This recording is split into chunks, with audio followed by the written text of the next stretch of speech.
অনেকদিন আগে আমার চ্যানেলে বাংলাদেশ থেকে ভেরিফাইড পেপ্যাল অ্যাকাউন্ট খোলার একটি ভিডিও আপলোড করছিলাম। আমার চ্যানেলের এই ভিডিওটি দেখে অলমোস্ট সবাই ভেরিফাইড পেপ্যাল অ্যাকাউন্ট ক্রিয়েট করতে পেরেছে, কিন্তু কয়েকজন কমেন্ট করেছেন যে পেপ্যাল অ্যাকাউন্ট ক্রিয়েট করার সাথে সাথে অ্যাকাউন্ট লিমিট করে দিচ্ছে, অনেকের অ্যাকাউন্ট পার্মানেন্ট লিমিট করে দিচ্ছে। আমাকে কমেন্ট করতেছেন যে আপনার পেপ্যাল অ্যাকাউন্ট ক্রিয়েট করার সাথে সাথে অ্যাকাউন্ট পার্মানেন্টলি লিমিটেড এরকম একটি নোটিফিকেশন আসছে। ভাই, এখন কি করব? তো আজকের ভিডিওতে আমি এই বিষয়টি নিয়ে কথা বলবো এবং এই প্রবলেমটা কিভাবে সলভ করা যায় সেটি দেখানোর চেষ্টা করব। প্রথমত, পেপ্যাল অ্যাকাউন্ট লিমিট দু ধরনের হতে পারে। একটি হচ্ছে মান্থলি একটি নির্দিষ্ট পরিমাণ অ্যামাউন্ট লেনদেন করা যাবে, এর বেশি করা যাবে না। আর অন্যটি হচ্ছে অ্যাকাউন্ট পার্মানেন্টলি লিমিটেড। প্রথমটির উত্তরে বলবো আপনার চিন্তার কোনো কারণ নেই। আপনার পেপ্যালের এই জায়গায় একটি নোটিফিকেশন আসবে। নোটিফিকেশনটি ওপেন করলে এরকম দেখতে পাবেন: driving licence, passport, NID card. এর মধ্যে আপনি কোনটি সিলেক্ট করবেন?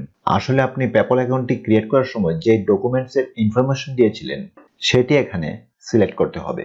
সাপোজ আপনি এনআইডি কার্ডের ইনফরমেশন দিয়ে পেপ্যাল অ্যাকাউন্টটি ক্রিয়েট করেছিলেন, তো আপনি এখানে এনআইডি কার্ড এটি সিলেক্ট করবেন। এরপর এনআইডি কার্ডের সামনের এবং পিছনের অংশ ছবি তুলে আপলোড করে দিবেন। দেখবেন কয়েকদিনের ভেতর আপনার পেপ্যাল অ্যাকাউন্টের লিমিট অনেক বেড়ে গেছে। তখন আপনার পেপ্যালের আইডেন্টি ভেরিফিকেশন হয়ে যাবে।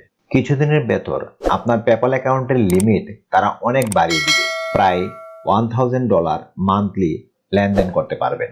আর যাদের অ্যাকাউন্ট পার্মানেন্টলি লিমিটেড হয়ে গেছে তাদেরকে বলবো আপনি এই পেপ্যাল অ্যাকাউন্টটি আর ইউজ করতে পারবেন না।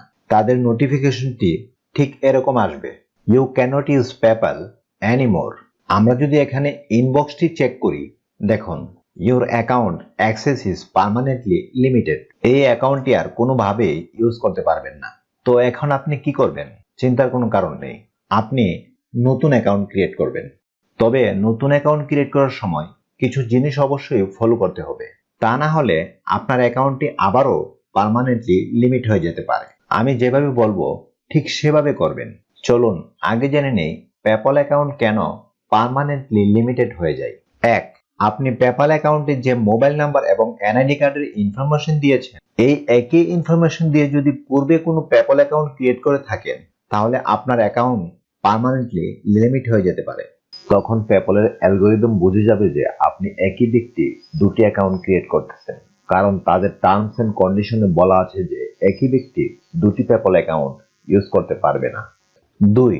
পূর্বে যে ব্রাউজারে পেপ্যাল অ্যাকাউন্ট ক্রিয়েট করেছিলেন সেই ব্রাউজারে যদি আবারও নতুন অ্যাকাউন্ট ক্রিয়েট করেন এবং আপনার অ্যাকাউন্টটি যে ব্রাউজারে ক্রিয়েট করেছে সেই ব্রাউজার ছাড়া অন্য কোনো ব্রাউজারে যদি বারবার লগ ইন করার চেষ্টা করেন।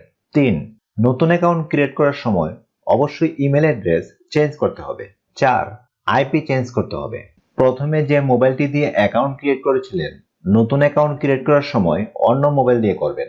যদি ওয়াইফাই ইউজ করেন অবশ্যই নতুন অ্যাকাউন্ট ক্রিয়েট করার সময় ডিফারেন্ট ওয়াইফাই ইউজ করবেন। 5.